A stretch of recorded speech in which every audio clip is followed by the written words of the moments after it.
Alright les amis, j'espère que vous allez bien. Nouvelle soirée React. Et aujourd'hui à une chaîne, une grosse chaîne, celle d'Ego, qui vient de sortir une toute nouvelle vidéo. Serena, le grand simulateur d'évolution. Alors Ego qui d'ailleurs a atteint récemment les 1 million d'abonnés. C'est drôle, quand j'avais découvert sa chaîne, il était à trop de 200 000 abonnés, un truc comme ça. J'avais réagi à ses vidéos sur Géométrie Dash, sur Géométrie Dash. Toutes ces vidéos qu'il a d'ailleurs supprimées d'ailleurs. Je pense que il voulait absolument avoir des vidéos qui étaient à la hauteur de ses exigences. Donc du coup, la plupart des vidéos documentaires qu'il avait publiées à l'époque ne sont plus présentes. Mais pour autant, il en reste quelques-unes et il continue à poster. Et écoutez, j'ai hâte de découvrir cette vidéo. Déjà 1 million de vues en 10 jours. Très très propre. Hâte de voir ça.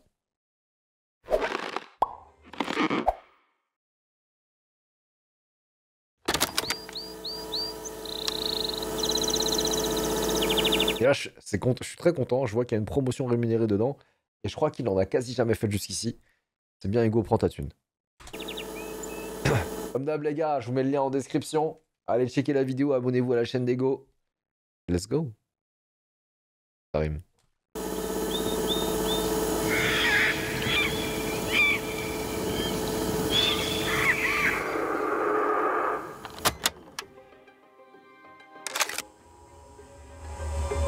Elles sont non répertoriées, ces anciennes vidéos. Ah, d'accord.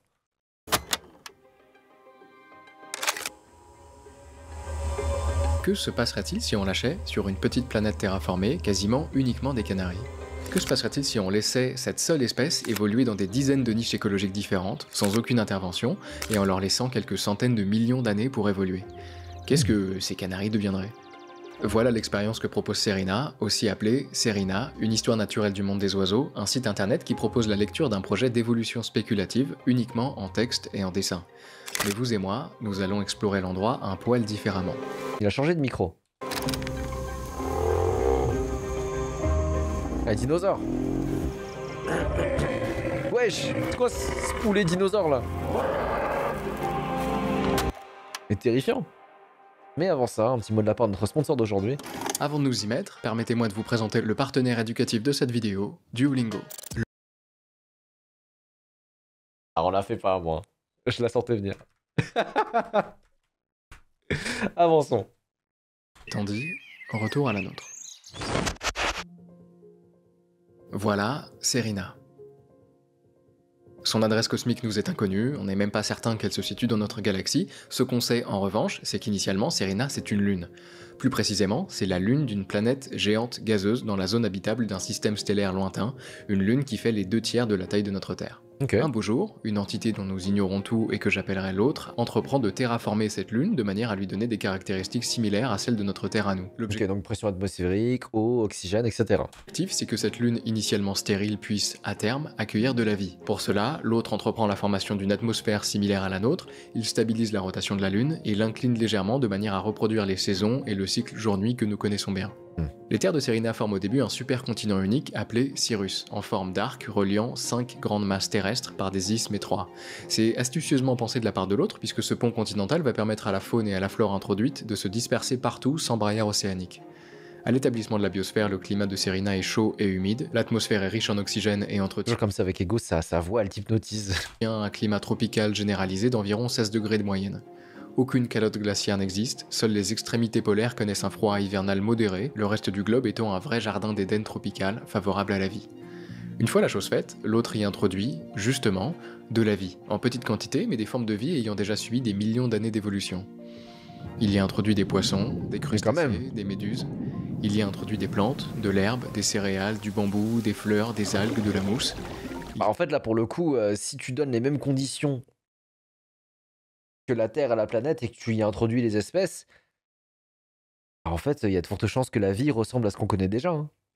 Même de manière générale, j'avais lu un article qui expliquait que si on devait trouver de la vie ailleurs sur notre planète, il y a de fortes chances que les espèces qu'on y trouve ressemblent aux espèces qu'on trouve sur Terre, parce qu'en fait, l'évolution trouve le chemin le plus optimal pour faire vivre les animaux et les êtres vivants. Auquel cas, on retrouverait quasiment les mêmes spécificités, c'est-à-dire 2 yeux, une bouche, un nez, etc., quoi. Il y a introduit des micro-organismes, des insectes, des mollusques, des vers, des fourmis, bref, de quoi faire tourner l'écosystème de Serena. Une fois la chose faite, une fois la machine lancée, l'autre peut, enfin, y introduire ce pourquoi l'expérience est vraiment organisée, la seule espèce vertébrée terrestre de Serena, le Serinus canaria, autrement appelé canari. Oh. Voilà notre protagoniste, sans aucune compétition interespèce. Aucun mammifère, aucun reptile, aucun amphibien n'a été introduit, Serena est désormais un monde d'oiseaux livrés à eux-mêmes. Ok, il se passe quoi maintenant ?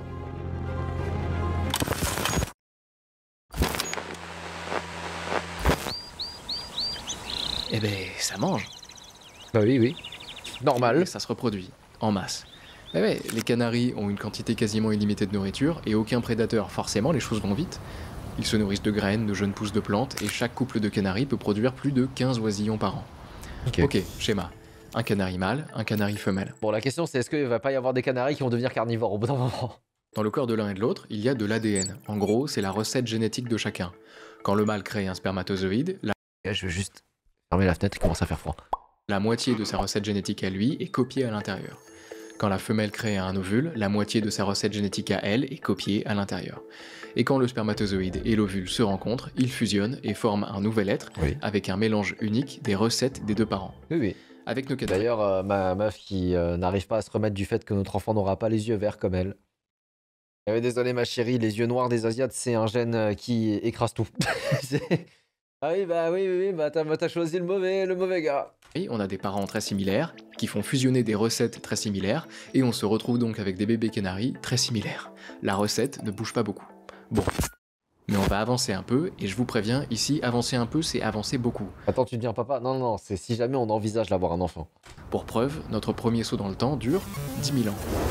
Hey.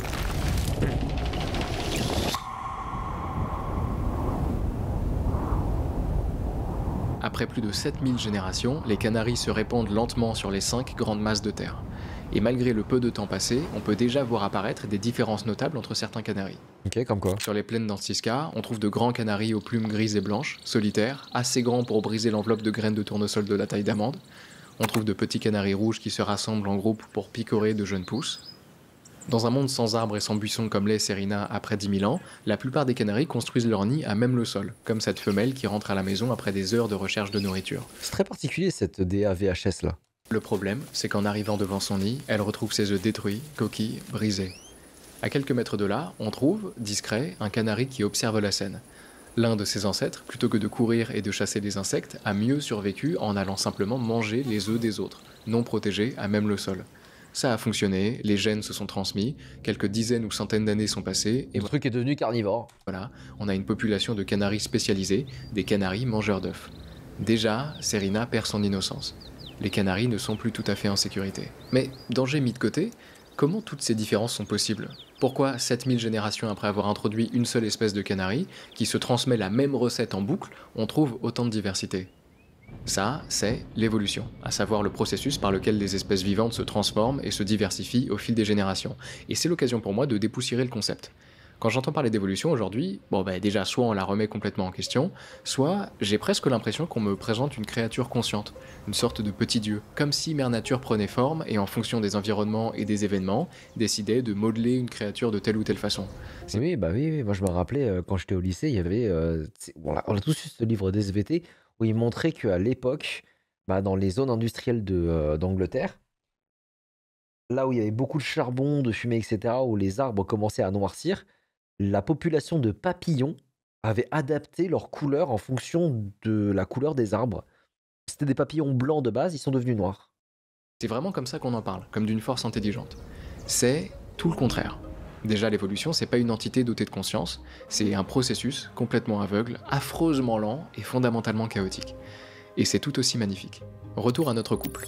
Si les canaris se transmettaient en boucle des gènes dont les versions étaient identiques, même en piochant au hasard dans leurs réserves, il n'y aurait pas de changement. Nos canaris jaunes de 11 cm et de 15 grammes resteraient des canaris jaunes de 11 cm et de 15 grammes. Non, ce pourquoi l'évolution fonctionne comme elle fonctionne, c'est l'erreur. La mutation. En gros, dans le code, quelque chose dysfonctionne. Il y a une modification aléatoire de l'ADN d'un canari. La recette a changé de manière complètement inattendue. Ces erreurs de code, ces mutations, elles peuvent se produire pour plusieurs raisons. Soit des facteurs externes, comme des virus ou des rayons de soleil, soit pendant la copie de l'ADN, quand les cellules se divisent et qu'elles doivent copier leur ADN pour le transmettre aux nouvelles cellules, soit, enfin, quand les spermatozoïdes et les ovules se forment. Quand ils sont fabriqués, que l'ADN est brassé et recombiné, parfois, il y a une erreur. Une mutation apparaît et peut être transmise à l'enfant. Voilà comment de nouveaux traits apparaissent. Voilà pourquoi l'évolution est possible. L'erreur. Un membre plus court, des ailes plus larges, une couleur différente, ça peut être n'importe quoi. Ceci dit, mettons que ça arrive au bébé de notre couple. Il y a eu une mutation. Abandon. Jeté à la poubelle. Moi, je veux pas un enfant difforme. Et lui, il est né avec un bec anormalement long. Abandon, mise à mort, les amis. C'est bon, stop. Ah, intéressant. Mais s'il est le seul à être né avec cette mutation et que les milliers d'autres canaris gardent tous leur petit bec, il n'y a aucune raison que le long bec de notre bébé se répande. Aucune raison qu'une autre race de canaris à long bec se développe. Mais c'est là toute la beauté de l'évolution et de l'une de ses branches cruelles et merveilleuses, la sélection naturelle. Ouais, c'est qu'au bout d'un moment, s'il arrive à manger grâce à son gros bec, go. Genre, je sais qu'il y a des oiseaux, ils ont besoin de ces longs becs pour carrément grailler dans les fleurs. Du terrain qui va décider, c'est l'environnement et les individus alentours. La plupart du temps, quand il y a mutation, elle est soit neutre, soit désavantageuse. Il est assez peu probable que l'arrivée d'un trait aléatoire soit favorable à un oiseau dans un environnement donné. Le colibri, typiquement, oui. Notre bébé, par exemple, avec son long bec, il pourrait ne pas être capable de picorer ce que ses parents picoraient. Dans ce cas-là, il meurt et ses gènes ne sont transmis à personne. Mais parfois, la mutation est avantageuse. Dans un autre environnement par exemple, notre bébé avec son long bec, il pourrait devenir capable d'aller fouiller des fourmilières et de becqueter des insectes qui auraient normalement dû être en sécurité. En ce cas, le bébé survit, il se reproduit et ses gènes se transmettent. Et plus ses descendants se débrouillent bien avec leur long bec, plus ils se reproduiront et plus ils seront nombreux. Et au bout d'un grand nombre de générations, on voit apparaître une nouvelle espèce, les canaris à long bec, spécialisés dans la chasse aux insectes. D'ailleurs, rapidement, juste avant de retourner à nos canaris, qu'est-ce qu'une espèce et qu'est-ce qu'une race ? Une espèce, ça regroupe des animaux souvent différents, mais toujours capables de se reproduire. Donc, si deux individus, même visiblement très différents, peuvent se reproduire et que leurs enfants peuvent se reproduire, ils appartiennent à la même espèce. Une race, c'est un concept un poil plus controversé, mais sur le papier, c'est un peu comme si une espèce était en train de se séparer en deux, mais pas totalement. C'est généralement pas une classification biologique officielle, mais c'est plutôt une distinction au sein d'une population. Bon, voilà comment les choses avancent. Pas de projet de mère nature, pas de sélection artistique, pas de grands dessins, simplement du désordre et du temps. Voilà l'évolution. Ok, bon, c'est quoi la prochaine merde? Ah, oula, le carnivore.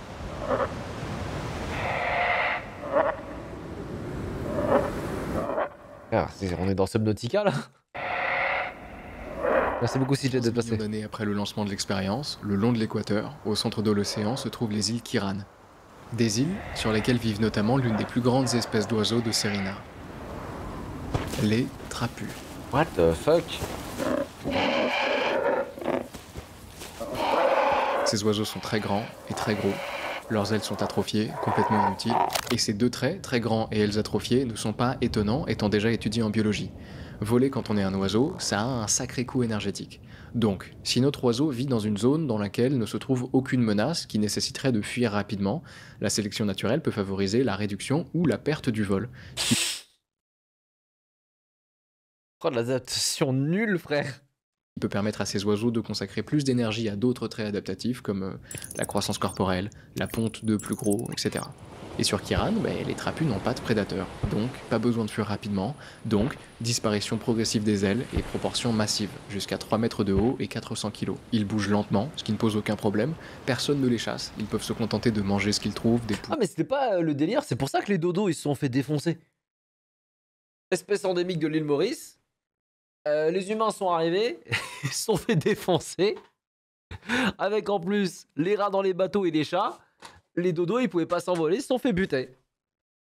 Des noix, des feuilles, beaucoup de feuilles, ce qui provoque un cycle intéressant. Les trapus, au fil des millénaires, deviennent de plus en plus grands pour atteindre les feuilles en hauteur, et les arbres, de leur côté, deviennent de plus en plus grands pour échapper à l'appétit des géants. Ils se tirent littéralement vers le haut. Ceci dit, il y a bel et bien un danger pour ces grands oiseaux. Les bouffeurs d'œufs. Ou plutôt, il y a un danger pour leurs petits. Quand ils sortent de l'œuf, ils sont complètement vulnérables. Voilà. Le père n'est jamais là, il passe son temps à manger. La mère, en revanche, reste avec eux pour les protéger et les nourrir, restant généralement plusieurs jours à côté d'eux, dédiée tout entière à ses enfants. Mais au bout d'un moment, la mère doit partir pour se nourrir.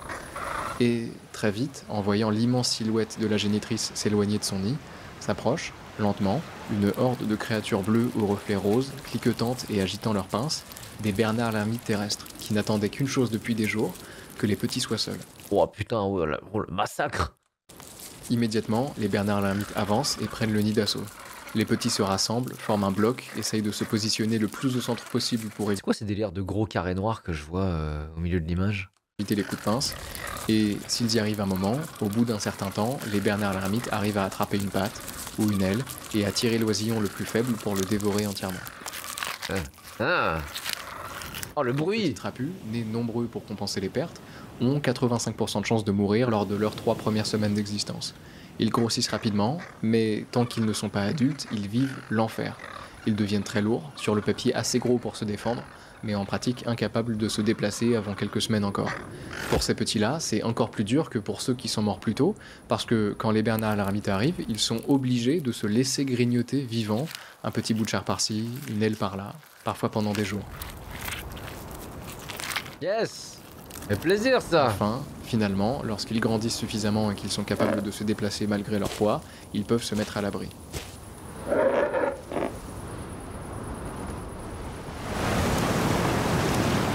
Les mâles vont pouvoir passer leur vie à manger, les femelles à voir la majorité de leurs petits disparaître.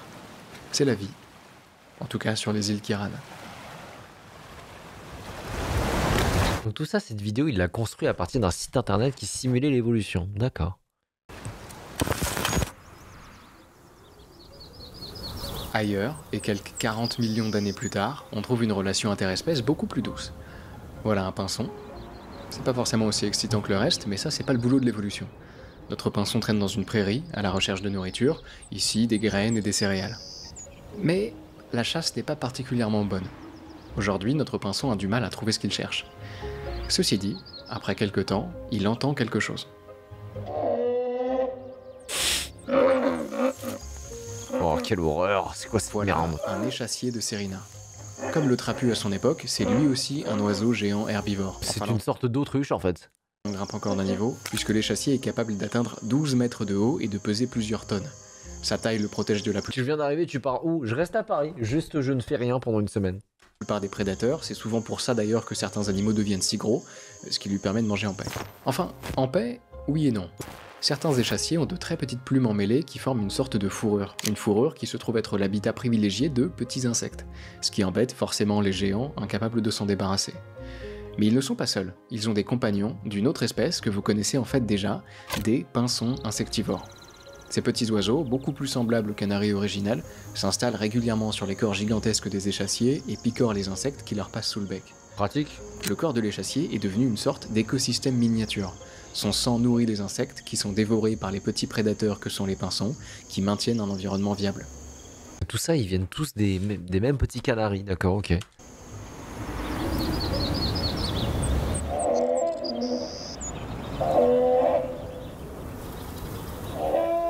Incroyable vidéo sur Jackie, merci beaucoup. D'accord, d'accord, pas d'accord. On a prévu un, mais on sait pas encore qui est le guest. Faudra qu'on voit. Cette relation entre l'échassier et les pinsons est ce qu'on appelle une relation mutualiste. Une interaction directe entre deux espèces qui ne leur est pas absolument nécessaire, mais qui leur est mutuellement bénéfique malgré tout. Les pinsons ont de quoi manger, et les échassiers sont débarrassés des insectes qui peuplent leurs plumes. Parfois, le duo se permet des explorations dans les forêts de bambou, dans lesquelles l'échassier peut manger du bambou, et les pinsons peuvent manger les fourmis qui grimpent sur l'échassier pour protéger leur habitat. C'est une jolie relation.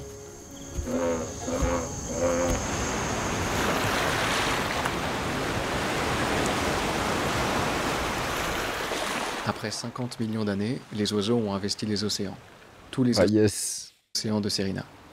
Il peut paraître curieux de voir des animaux passer, même progressivement, d'un environnement terrestre à un environnement entièrement aquatique, radicalement différent. Mais c'est plus ou moins exactement toujours pour la même raison, la nourriture. Certaines créatures terrestres trouvent parfois de la nourriture dans une rivière ou en bord de mer, et pour certaines d'entre elles qui passent de plus en plus de temps dans l'eau à chercher et à trouver de la nourriture, la sélection naturelle va faire son boulot et leur permettre d'y rester un peu plus longtemps, et encore plus longtemps, et toujours plus longtemps, jusqu'à, à terme, après des millions d'années d'évolution, Il va juste devenir un poisson en fait. La voix est tellement douce qu'on peut l'utiliser pour dormir. Mais il y a une vibe, hein, Ego, où genre tu le mets dans ton casque pendant que tu fais autre chose, ou tout seul dans ton canapé ou dans ton lit, et puis ouais, c'est cool, c'est chill en fait. Limite, t'as pas besoin de regarder la vidéo, tu peux juste l'écouter parler. Pouvoir y rester en permanence. Ça prend du temps, forcément, mais sur Serena, la ressource est abondante. Ils vont devenir des manchots, ouais, y a moyen.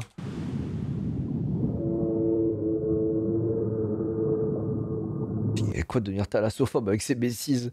Mais après, c'est quoi le but de la vidéo? Bah, je pense que c'est juste exposer l'évolution sur Serena.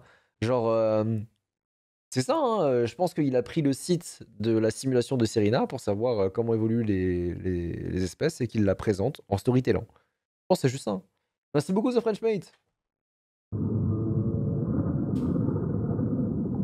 Au nord, on trouve l'espèce des baleines-oiseaux. Est-ce que tu l'inverses, le pire? Celui dans l'eau, non. De grosses créatures, au nom pas franchement inspiré. Dans l'océan, vous l'avez peut-être déjà remarqué, le gigantisme est plus commun que sur la terre ferme. La poussée d'Archimède leur fait moins subir la gravité, l'absence de saison marquée dans l'océan permet une alimentation continue tout au long de l'année.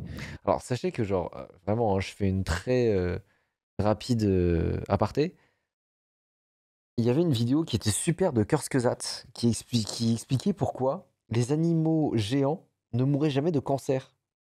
Genre, par exemple, les baleines, t'as jamais vu une baleine mourir d'un cancer. Ou un éléphant, t'as jamais vu un éléphant mourir d'un cancer. Alors que un lion ou encore des animaux plus petits, eux, oui.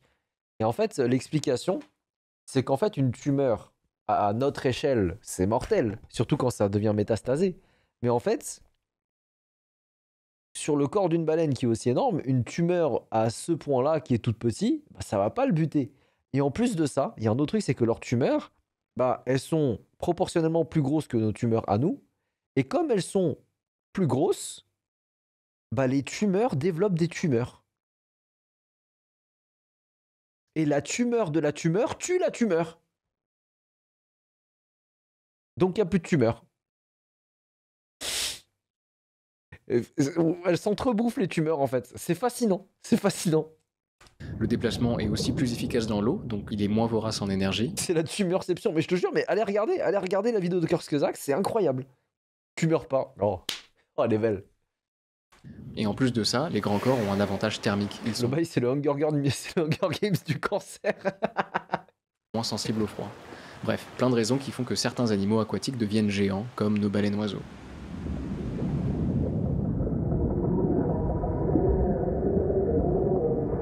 Il y a Warwick dans l'eau, frère, c'est bon.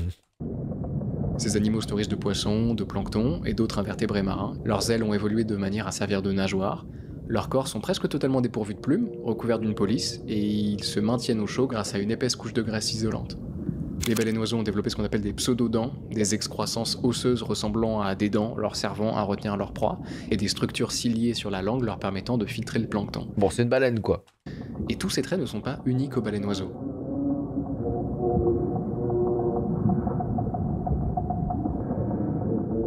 DA très particulière, le visuel de la vidéo, hein, en mode VHS, très sombre, brouillé, comme ça.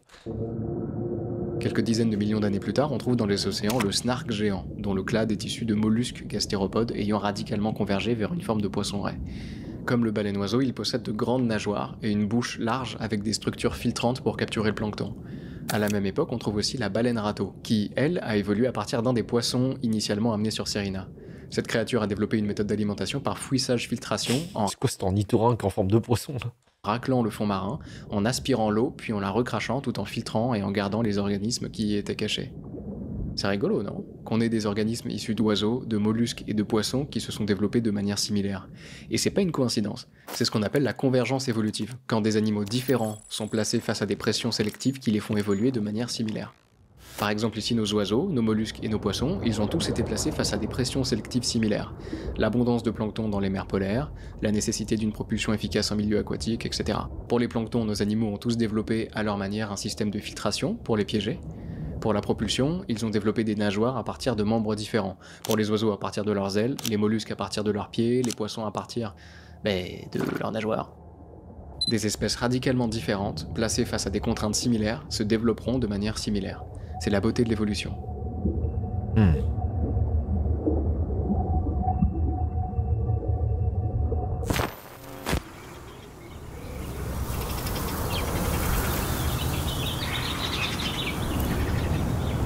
100 millions d'années plus tard, il fait bon.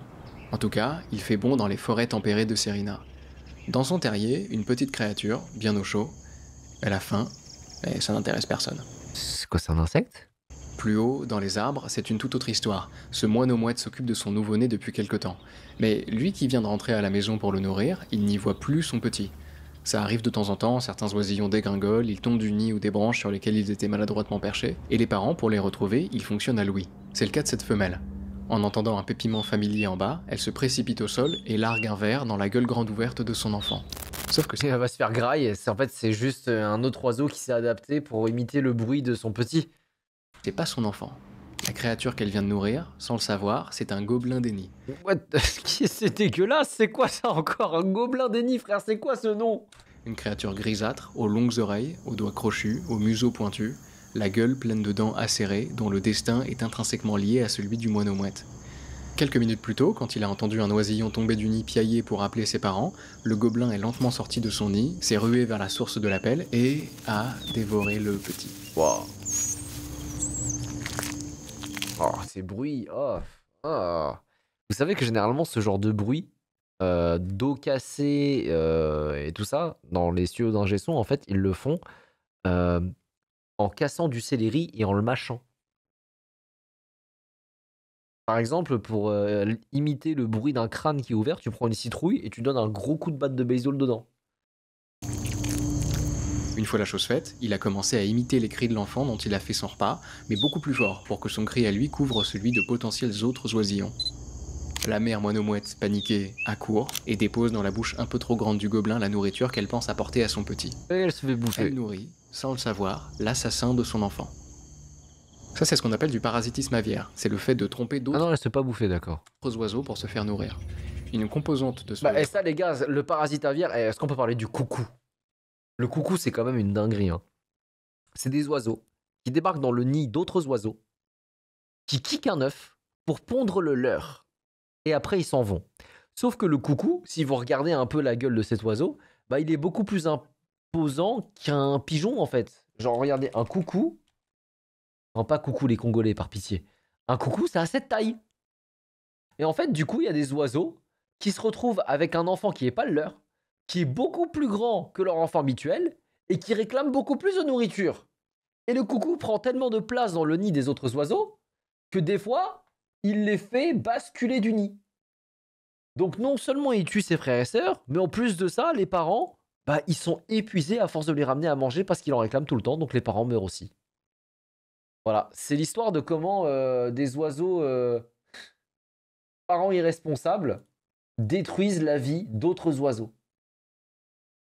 C'est fascinant. Ils écoulent plus vite aussi. Non mais vas-y, et puis toujours plus en fait, toujours plus. parasitisme, c'est le mimétisme. L'imitation des signaux visuels et sonores des bébés oiseaux qu'ils Si parasitent. tu me dis pas bonne nuit, je dors mal. Bonne nuit, Hugo. Cris de mendicité, marques colorées à l'intérieur du bec, battements d'ailes implorants, etc. C'est pas des oiseaux, c'est des chiens.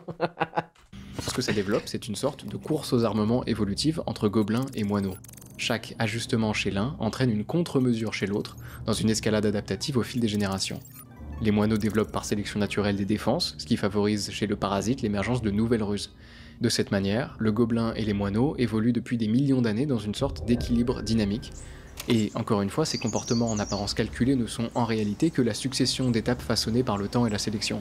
Aucune adaptation n'est consciente, elle est simplement le résultat d'une mutation et du travail de la sélection naturelle. Ce paralysie du sommeil, ce piaf.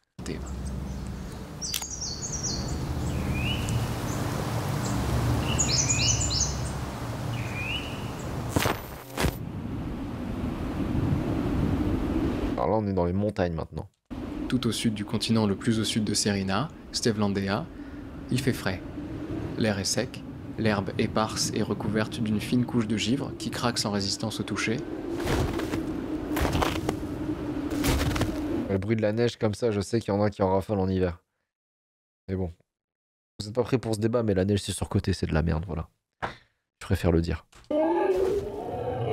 Wouah, qu'est-ce que c'est que ce machin là? Surtout le toucher du Sérine tirant le Goliath. Là, plus ou moins n'importe quoi On créature. dirait un T-Rex le truc. 2 tonnes, 9 mètres 2 de haut. tonnes. Le Goliath est un super prédateur, donc un prédateur qui se trouve au sommet de la chaîne alimentaire. L'absence de prédateurs sur Serena a permis aux canaris de remplir cette niche des super prédateurs, comme toutes les autres d'ailleurs. Mais c'est juste un T-Rex en fait.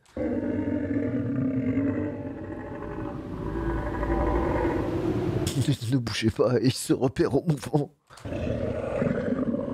Son cri dissuaderait n'importe quel autre animal d'approcher de son territoire. Et pour le Goliath, c'est l'objectif. Parce que, non loin de lui, se trouve sa compagne, enceinte, occupée à une tâche essentielle. Pondre l'œuf. Dans le sud de Stevlandea, le temps est froid, voire très froid, et si les œufs du tyran ont besoin de chaleur, ils ne peuvent pas être couverts ni par la mère, ni par le père, dont les corps trop obscènement massifs risqueraient de les écraser. Mais ils ont trouvé une solution. La région est volcanique, et les sources chaudes sont monnaie courante. Et si la femelle tyran ne va pas pondre ses œufs dans l'eau, elle peut en revanche les enfouir sous une couche de terre chauffée par la chaleur géothermique. Et les laisser dormir. Vous vous rappelez de ce documentaire sur les dinosaures où il y avait une femelle T-Rex qui protégeait ses gosses face à un T-Rex mâle? Et après, il y a eu un combat et à la fin du documentaire, la T-Rex femelle meurt. Je sais plus c'était dans quel truc, mais je crois que ça nous a tous marqué quand on était enfants.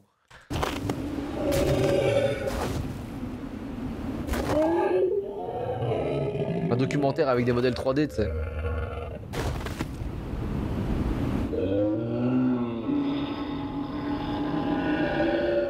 Petit Pied et la vallée des merveilles. Non, c'était pas Petit Pied, c'était un truc en 3D. Je crois que ça devait être sur la trace des dinosaures ou sur la terre des dinosaures. Je crois que c'est sur Prime Video en plus. Pour la première fois, je vais me permettre de revenir en arrière de quelques dizaines de millions d'années. Je casse la règle, mais c'est vous dire l'importance de la prochaine espèce que je veux vous présenter. Préhistoric Park. Oh, c'était pas mal ça, avec Nigel, je crois le nom. Nous sommes au sud de l'équateur, dans une forêt tropicale dense, humide et riche en vie.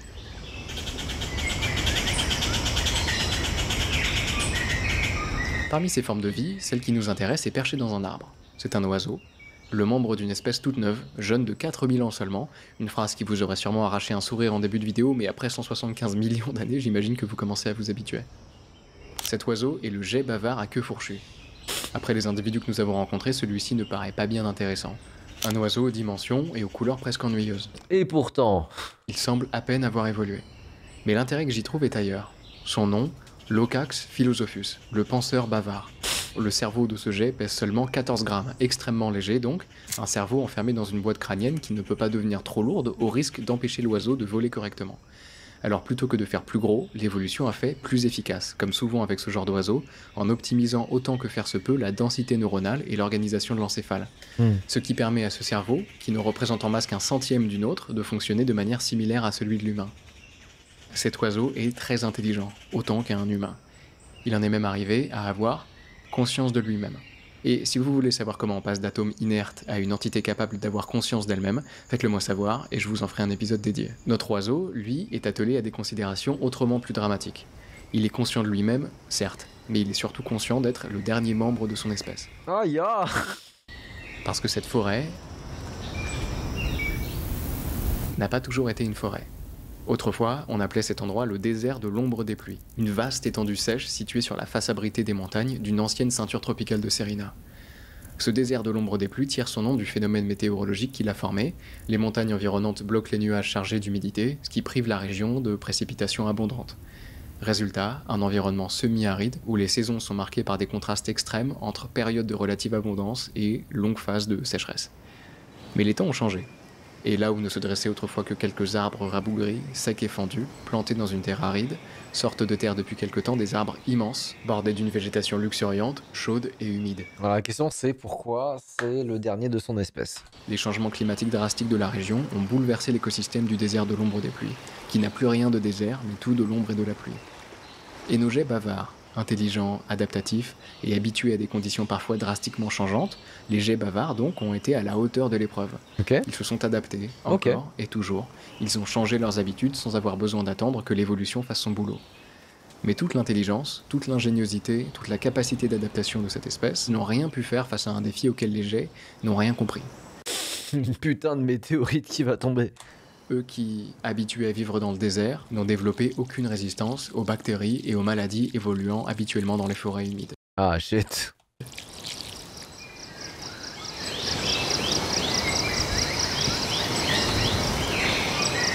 l'espèce du penseur bavard est toute neuve, quelques milliers d'années tout au plus. Une espèce nouvelle-née, contrairement à la nôtre, qui depuis quelques centaines de milliers d'années a eu le temps d'apprendre suffisamment avant qu'un désastre n'éradique toute sa population.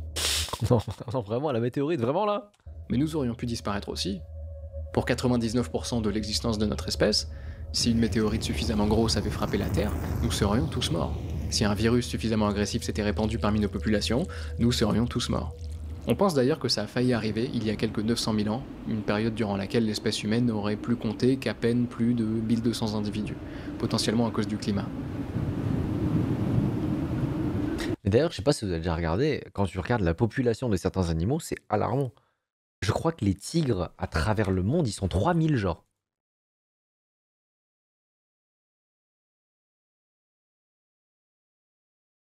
3000, c'est rien, frère. Voilà. 2016, la population mondiale de tigres sauvages est estimée à 3900 animaux. C'est rien. 3900, gros. Tu remplis même pas un stade de France avec des tigres. Tous les tigres de la Terre. Mais si, aujourd'hui, nous avons les armes pour contrer au moins partiellement ce genre de problème, ce n'est pas grâce à notre génie, c'est grâce, simplement, à la chance. Sans elle, sans le temps qu'elle nous a laissé pour nous développer et penser et trouver, nous aurions pu disparaître face à une menace que nous n'aurions peut-être même pas comprise. Bref, la chance.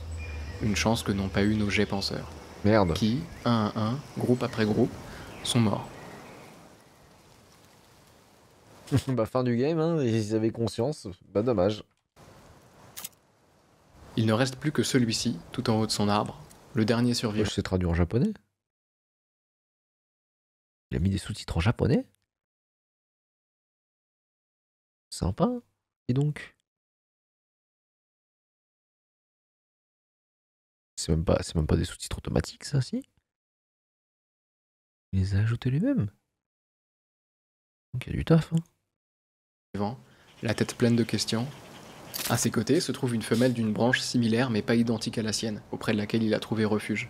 Il peut profiter de la chaleur de sa présence, de la beauté de ses appels, du confort de son groupe, mais ses capacités cognitives n'en restent pas moins nettement plus élevées que celles de ses nouveaux compagnons. Le dernier représentant d'une espèce géniale mais disparue. Des pensées plein la tête, sur ce qu'il est, d'où il vient, sur la vie, la mort, le sens.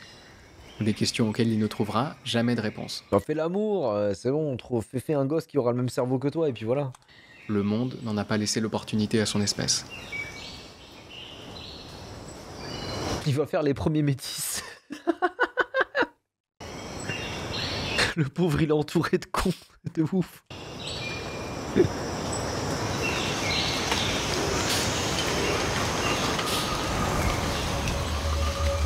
Vous la sentez venir, la météorite, là?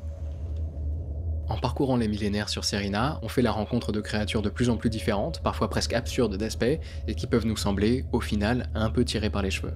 Quand on regarde ce machin, ou celui-ci, ou celui-là, on se dit que c'est une jolie expérience de pensée, mais que Serena n'est malgré tout rien de plus qu'un excès de créativité de son auteur, qui s'amuse à accentuer des déviations génétiques trop importantes pour être réaliste.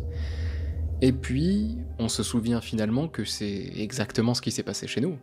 En fait, sans même parler des ancêtres communs aux primates ou aux mammifères, il s'est même passé chez nous nettement plus impressionnant, puisqu'il Non, par contre, le poisson qui a décidé de sortir de l'eau, lui, faut qu'on en parle. a existé, il y a 3 à 4 milliards d'années sur Terre, l'une des créatures appelée Luca, l'ancêtre commun de toutes les formes de vie qui peuplent notre planète aujourd'hui. Toutes. Ce petit machin dans sa flaque, c'est l'ancêtre de toute la vie qu'on connaît aujourd'hui. C'est l'ancêtre des bactéries, des archées, des protistes, c'est l'ancêtre de tous les champignons. C'est l'ancêtre de toutes les plantes.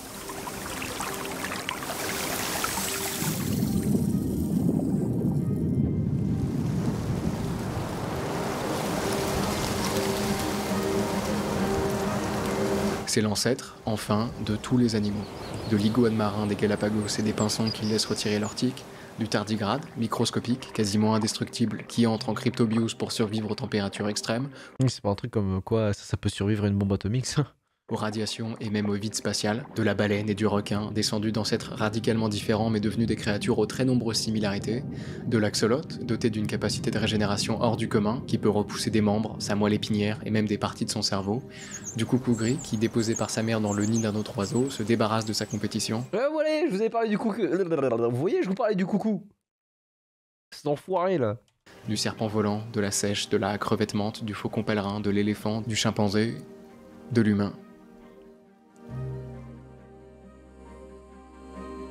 Notre ancêtre, et l'ancêtre de toute la vie qui nous entoure, c'est ce petit bout de machin flottant, qui a évolué exactement de la même manière que les créatures de Serena, en s'adaptant à des contraintes différentes. Où que nous soyons, quelle que soit l'étrangeté des formes de vie qui nous entourent, nous ne sommes entourés que de cousins éloignés.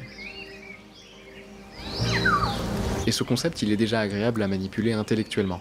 En tant qu'idée, c'est plaisant.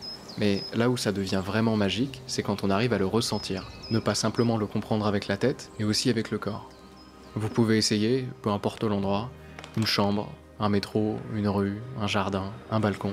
Regardez, voyez les formes de vie qui vous entourent et essayez d'en faire l'expérience avec le corps. Un chat sur un trottoir, un chien sur son coussin, une mouche au plafond, une araignée dans un coin de pièce, une limace sur le goudron, un papillon sur une fleur, et puis la fleur, un arbre, un brin d'herbe. Regardez-les pour de vrai et ressentez avec le corps que la seule chose qui vous différencie, c'est que vos ancêtres ont suivi des chemins différents. Mais qu'en remontant assez loin, nous avons absolument tous le même papy. Nous ne sommes entourés, littéralement, que des membres de notre gigantesque famille. Très contemplatif comme vidéo. Très très contemplatif.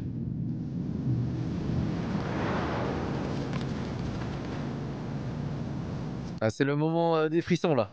C'est le moment des frissons les amis.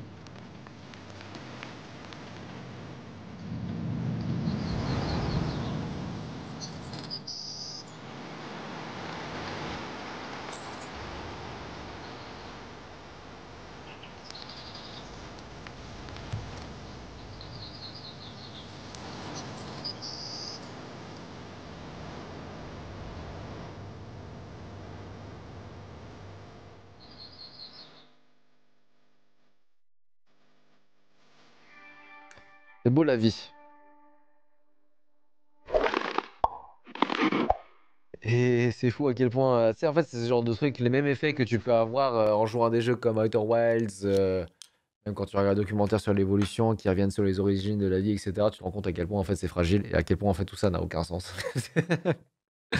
Mais bon, écoutez, très bonne vidéo, très très bonne vidéo. J'aime bien le mood, j'aime bien le mood. DA très particulière, mais du coup, c'est, en fait, il y a toujours un peu cet aspect très mystérieux, pardon. Toujours cet aspect un peu mystérieux avec Ego, genre la description c'est canary, canary, canary, canary. Serena, A Natural History of World of Birds. Voilà, en fait, il s'est inspiré vraiment d'un site pour faire cette vidéo. Il va diguer des sujets très particuliers quand même, hein. Après, il avance petit à petit. Ouais, c'est ça, regarde. Alors, comment il a fait pour générer les images des différents animaux? C'est toute la question. Alright les amis, j'espère que cette vidéo vous a plu. Très très très très très très cool. Si jamais c'était le cas, je vous laisse le lien de la vidéo en description. Pour tous ceux qui veulent aller suivre Ego, pouce bleu, suivez-le, régalez-le. Et comme d'hab, si jamais vous avez aimé kiffer et comme d'hab, si jamais vous avez kiffé la React, n'hésitez pas à vous abonner et à me laisser un pouce bleu. Et moi je vous dis à très bientôt pour une prochaine vidéo. Peace!